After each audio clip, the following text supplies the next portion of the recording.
여러분 안녕하세요. 씨알쌤이에요. 이 시간에는 교훈적 수필인 경설이라는 작품을 같이 좀 공부해 보도록 하겠습니다. 여러분 경설을 찍기 전에 선생님이 이욕설이라는 작품을 찍었어요. 설에 대해서 조금 더 자세하게 이해하고 싶으시면 이욕설을 먼저 보고 그 다음 경설을 공부하는 것도 굉장히 좋을 것 같아요. 같은 작가 이규보라는 고려 말에 정말 명문장가였었죠. 같은 작가가 지은 작품이기 때문에 연결해서 이해해 보시는 것도 굉장히 도움이 될 것 같습니다. 자, 설에 대해서 간단하게 정리하고 가자면 설은 고려 말엽에 신진사대부들이 많이 창작했던 수필이다. 소설 아니에요. 수필이고요. 교훈적인 성격을 가지고 있었고 한문으로 창작이 되었다라는 이야기를 이욕설에서 이미 전달을 좀 드렸었습니다. 경설, 거울 경자예요. 그러니까 거울에 관련된 수필이라고 생각하시면 되겠죠. 자, 설이 갖고 있는 일반적인 특징과 마찬가지로 거울에 대해서 이야기하지만 사실은 인생의 교훈을 던지는 깨달음을 주는 그런 수필이다라는 걸 이해하고 가시면 될 것 같고요. 선생님 주제를 미리 갖다 놨어요. 주제가 잘못을 이해하고 용서하자. 뭐 이렇게 정리를 좀 해볼 수 있어요. 세상에는 이렇게 정말 흠 하나 없는 사람보다는 우리 모두가 좀 흠도 있고 티도 있고 잘못도 좀 저지르고 단점도 있고 좀 실패도 좀 하고 실수도 좀 하고 그러는데 이거 모두 다 쳐내고 다 비판만 하면 그러면 되겠냐? 그러면 누가 과연 살 수 있겠느냐? 그러지 말고 좀 그런 잘못된 거, 실수하는 거 이런 거를 좀 포용하면서 살아가야 하지 않겠는가? 이런 주제를 전달하고 있는 작품입니다. 이따 잠시 설명하겠지만 이규봉의 처세술을 보여주고 있는 작품으로 평가되기도 해요. 자, 어떤 내용인지 같이 한번 보실게요.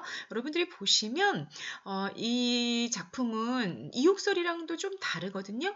좀 희곡적인 수필이라고 우리가 얘기할 수 있겠는데 두 인물의 대화 형식으로 만들어져 있어요. 설이 그런 설들이 또 굉장히 많아요. 두 사람의 대화로 이루어지는데 한 사람은 좀 깨달은 사람이고 한 사람은 아직은 깨닫지 못한 사람.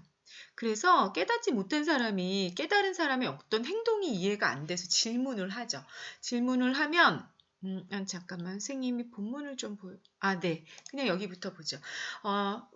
어떤 그 깨달은 자의 행동은 조금 평범하지 않고 비범한 거예요. 그러면 이제 깨닫지 못한 우리 같은 평범한 사람이 이제 질문을 해요. 도대체 당신이 이런 행동하는데 그 이유가 뭐예요? 이렇게 질문을 하고, 도대체 이해가 안 돼. 도대체 이게 뭐야? 막 이렇게 이 질문을 하는 거예요. 그러면 깨달은 사람이 아주 차분하게, 자, 내 말을 잘 들어봐. 이러면서 자기가 하는 행동의 이유를 설명을 해주는데 거기에 유추라는 설명 방식이 들어가는 경우, 이욕설 가지고 선생님 유추는 설명을 했어요. 뭐 그런 경우들도 굉장히 많고, 어쨌거나 이렇게 깨달은 사람이 이렇게 막 차분하게 설명을 쫙 해주는 거죠. 그러면 이제 깨닫지 못한 우리 같은 평범한 사람들이 이제 막 처음에 막 난리치다가 뭐야 이게 도대체 왜 이렇게 행동하는 거야 막 이러다가 나중에는 이게 묵묵부답 아무 말 없이 탁 침묵 그런 거였군 하면서 좀 납득하는 그런 식의 이제 구성을 취하고 있는데 이런 희곡적인 수필이라고 희곡이라는 게 인물 간의 대화 행동으로 이루어지잖아요. 그래서 희곡적인 수필이라고 우리가 볼 수 있겠습니다. 자, 설에 대해서 선생님 정리해 놓은 거 확인하시면 되겠고요. 구성이 뭐라고 그랬어요? 두 인물이 나와서 물어봐요. 나그네가 바로 우리 같은 평범한 사람을 대변하는 대표적인 인물인 거죠. 이 거사가 이제 뭐 스님 비슷한 그런 사람인데 왜 항상 흐리고 때가 묻은 거울을 보냐. 도대체 아니 뭐 거울은 우리가 맑아가지고 우리 얼굴을 보거나 그러기 위해서 사용하는 건데 도대체 항상 흐리고 때가 묻어있는 정말 보이지도 않는 거울을 항상 보는 이유가 뭐냐 이렇게 물어보는 거죠. 그랬더니 거사가 답해요. 현상적인 모습보다 본성 자체가 중요하다. 거울의 맑은 본성은 아무리 먼지가 끼어 있더라도 맑은 본성은 사라지지 않았어 라는 말을 하고 그리고 못생긴 사람들이 정말 많은 세상에서 못생긴 사람이 맑은 거울을 보면 너무 깨고 싶을 거잖아. 너무 깨뜨리고 싶을 거야. 자기의 못나고 추한 모습만 계속 드러나니까 너무너무 마음이 아프고 힘들 거야. 그래서 나는 흐린 거울을 가지고 다녀. 뭐 이런 얘기를 하는 내용이에요. 그래서 문답에 이단 구성을 취하고 있다라는 얘기고요. 거울의 의미 정리해 놨습니다. 오른쪽에 보이시죠? 작자의 주관적인 처세관을 밝혔다. 처세관이라는 건 세상에 대처하는 방식이라는 뜻으로 해석하시면 돼요. 이렇게 좀 어지럽고 혼란한 세상에 내가 어떻게 대처하면서 살아갈 것인가 그 방식을 밝히고 있는 작품이다라고 이야기하는 게 첫 번째 문장이고요. 그 다음 굵은 글씨 한번 볼게요. 그런데 그걸 직설적으로 대놓고 하지 않고 우화적인 기법으로 제시했다라는 얘기예요. 그러니까 이규보가 자기 얘기를 그냥 하는 게 아니라 거사랑 나그네라는 두 명의 어떤 인물을 등장시켜서 그 인물의 대화를 통해서 그것이 하나의 비유가 되어서 자기 생각을 간접적으로 드러내는 방식, 비유적이고 간접적인 방식으로 우의적이라고도 우리가 얘기할 수 있죠. 어떤 사물이나 동물에 빗대어서 자기 얘기를 하는 방식이잖아요. 그런 방식으로 이야기를 풀어가고 있다라는 거 알고 가시면 되겠고요. 그 다음에 이제 흐린 거울과 맑은 거울, 못생긴 사람, 잘생긴 사람 이걸 가지고 주제를 얘기한다라는 거 여러분들이 텍스트 파일 받아서 좀 읽어보시면 될 것 같습니다. 자, 본문 한번 구체적으로 들어가 볼게요. 자, 선생님 영상은 좀 완전히 줄여버려야 되겠다. 네, 아이고 안 보인다. 네, 자, 어떤 거사. 아까 이제 이게 불교의 스님 같은 분인데 이렇게 속세에서 살아가시는 분, 약간 이제 깨달으신 분이죠. 그런 거사가 있었어요. 거울 하나가 있었는데 흐릿했어요. 그래서 마치 구름에 가리운 달빛 같았다. 빛이 아주 희미하게만 보이는 그런 상태였다라고 비유적으로 표현한 거죠. 같았다 했으니까 직유가 쓰인 거고요. 이 거사가 바로 수필적자에 해당이 돼요. 그러니까 작가라고 봐야 되는 거죠. 네, 근데 그 거사가 아침 저녁으로 그 거울을 한참 들여다보고 얼굴을 가다듬고 막 그러는 모습을 보여주는 거죠. 그래서 한 나그네, 우리 같은 평범한 사람이라 그랬어요. 그 나그네가 거사의 행동이 너무너무 이상한 거야. 그래서 물어봤어요. 거울이란 얼굴을 비추어 보는 물건이든지, 다시 말해 거울의 이제 실용적인 기능에 대해서 얘기하는 거죠. 우리 거울을 대부분 이렇게 사용하잖아요. 실용적으로 얼굴을 비추어 보는 거울이든지, 아니면 군자가 거울을 보고 그 맑은 것을 취하는 것으로 알고 있는데, 그러니까 군자가 거울의 맑음을 보면서 나도 저렇게 맑게 내 마음을 다스려야지 하는 수양의 도구로 취하는 것이다. 실용적이거나 수양의 도구로 사용하거나 그게 거울의 기능인데, 지금 거사의 거울은 안개가 낀 것처럼 흐리고 때가 묻어 있습니다. 그러니까 어떤 기능이든지 실용적이든 수양의 도구든 거울은 맑아야 하는데 당신 거 너무 흐려요. 그런데 그 거울을 자꾸 비춰보는데 이유가 뭡니까? 정말 납득이 안 돼, 납득이 하고 물어본 거죠.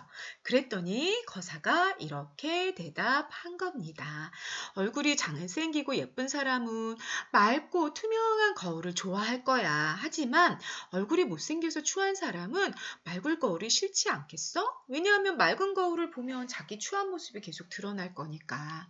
그런데 세상을 보면 잘생긴 사람은 너무 적고 못생긴 사람은 많아. 그래서 이 못생긴 사람이 맑은 거울을 보면 반드시 깨뜨리고야 말 거야. 그러니 그냥 그렇게 질 바에는 먼지에 흐려진 그대로 거울을 두는 것이 낫지 않겠어? 먼지로 흐리게 된 건 그냥 겉만 그렇고 거울의 맑은 바탕은 속에 그냥 남아있지 않니? 그러니까 그 맑은 바탕을 그대로 간직하기 위해서는, 이게 깨뜨려지지 않기 위해서는 그냥 먼지로 흐려진 채 두는 게 좋겠지. 그러다가 잘생기고 예쁜 사람을 만난 뒤에 이 먼지를 딱 닦아내고 이 본성을 드러내면 되지 않겠나 라는 얘기입니다. 여러분, 바로 이 부분에 이규보의 처제술이 나타나 있는 거예요. 여러분,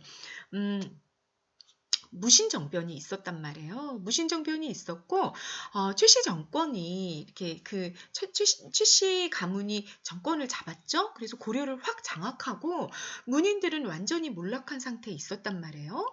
그런데 최씨 가문에서 자기 입맛에 맞는 문인들만 이렇게 자기 가문으로 불러들여서 굉장히 사적으로 자기 가문을 봉사하는 그런 용도로 이 문인들을 활용했단 말이죠. 그러니까 문인들이 굉장히 자존심도 상하고 아니 내가 이렇게 맑고 깨끗한 이런 본성을 가지고 있고 이런 글을 써야 되는 내가 한 가문의 어떤 권력을 위해 이용당하는 것이 바람직하냐? 나는 그럴 바에는 내 붓을 꺾어야 말겠어. 나는 절대로 글을 쓰지 않겠어. 이런 문인들이 한편에 있었던 거죠. 그런데 이규보는 어떤 사람이었냐? 그렇지 않았어요. 최씨 정권이 불렀을 때 거기 가서 최씨 가문을 위해 봉사하기도 하고 그 안에서 글을 쓰는 활동을 계속했단 말이에요. 그러니까 사람들이 이렇게 막 비난했을 수 있죠. 동료들이 저 더러운 이 최씨 정권이 얼마나 나쁜 정권인데 거기 가가지고 그 자기네들 가문을 위한 글을 쓰라고 그러는데 거기 가서 막 봉사하고 나빴어 막 이렇게 비난했을 수 있잖아요. 거기에 대해서 이 사람이 뭐라고 얘기하는 거예요? 노노노노노노노노. 그렇지 않아. 나는 내 본성은 맑은 채로 있어.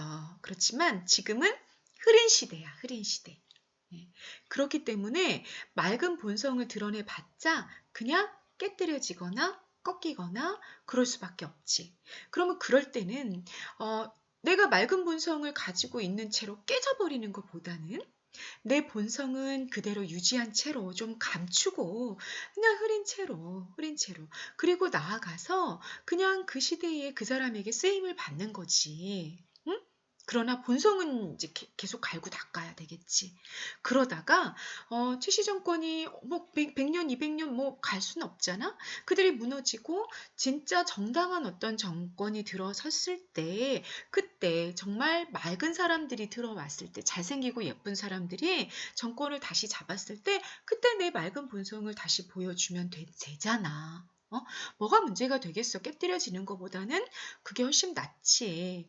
내 본성만 맑게 유지하고 가면 되지 않겠어? 라고 그 사람들한테 반론을 제기하는 거로 이규보의 처세술을 드러내는 걸로 우리가 이 본문을 읽어낼 수 있다라는 이야기가 됩니다. 그러면 여러분 거울이라는 것은 사실은 상징이다라는 얘기겠죠. 뭘 비유하는 거다?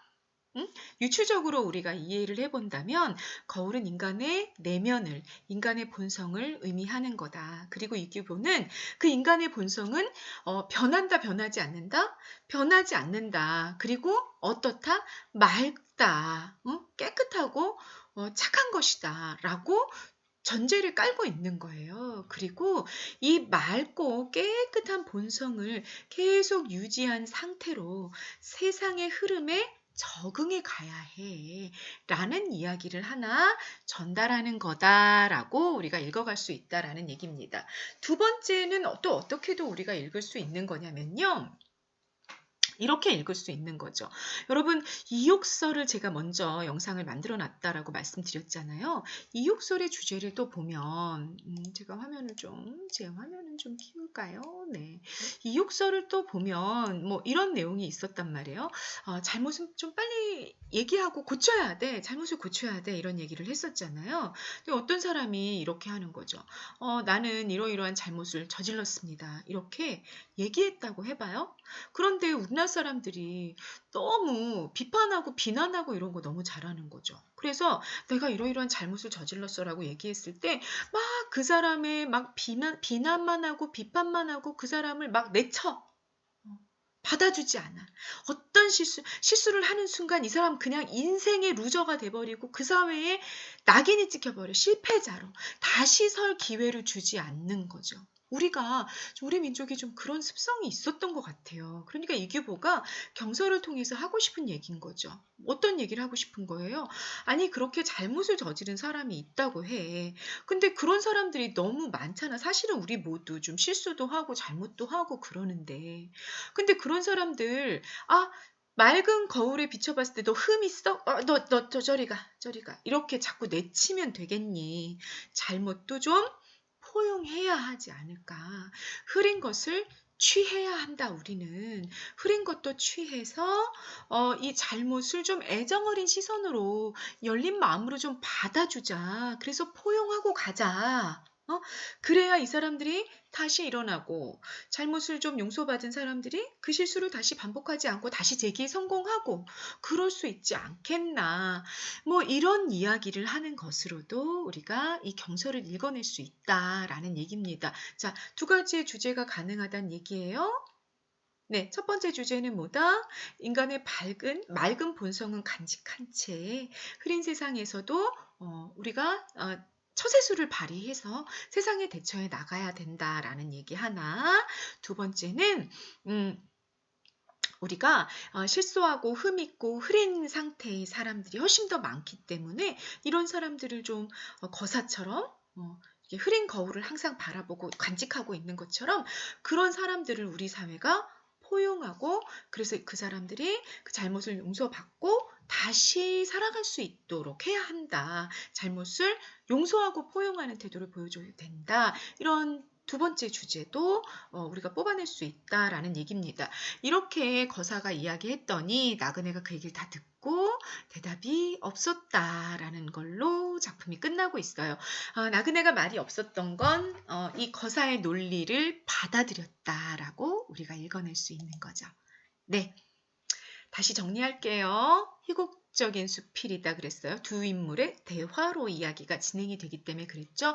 교훈적이고 한문수필이고 성격은 교훈적이고 관조적이다. 자, 관조적이라는 건 어떤 태도라 그랬어요? 뭔가 거리를 두고 성찰적으로 객관적으로 뭔가 삶의 본질을 성찰할 때 삶의 본질을 이렇게 꿰뚫어 볼 때, 그럴 때 우리가 관조적이라고 얘기했잖아요.